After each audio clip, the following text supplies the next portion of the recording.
soutenu la Cour pénale internationale, au contraire de nombreux pays occidentaux. Est-ce qu'elle a eu raison ? Bien sûr, la France s'honore de reconnaître l'indépendance de la Cour pénale internationale, qui est une instance récente, qui est née à la fin des années 90, et qui est une instance qui permet de faire exister l'idée d'une juridiction internationale en capacité de poursuivre des personnes qui sont responsables ou suspectées d'être responsables. Que ce soit un Premier ministre d'une démocratie ou que ce soit un mouvement terroriste. Mais le sujet n'est pas celui-là. Le sujet, c'est quels sont les actes qui ont été commis. Et quand vous regardez les chefs d'accusation qui sont mis en avant par le procureur de la Cour pénale internationale.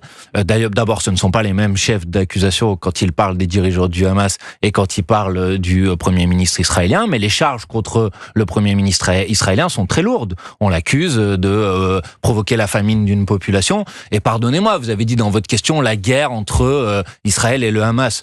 Enfin, excusez-moi, les 40 000 victimes, les 40 000 personnes qui sont décédées aujourd'hui, qui sont mortes, et encore, je ne compte pas les personnes qui sont dans une situation extrêmement difficile de famine, de maladie, ne sont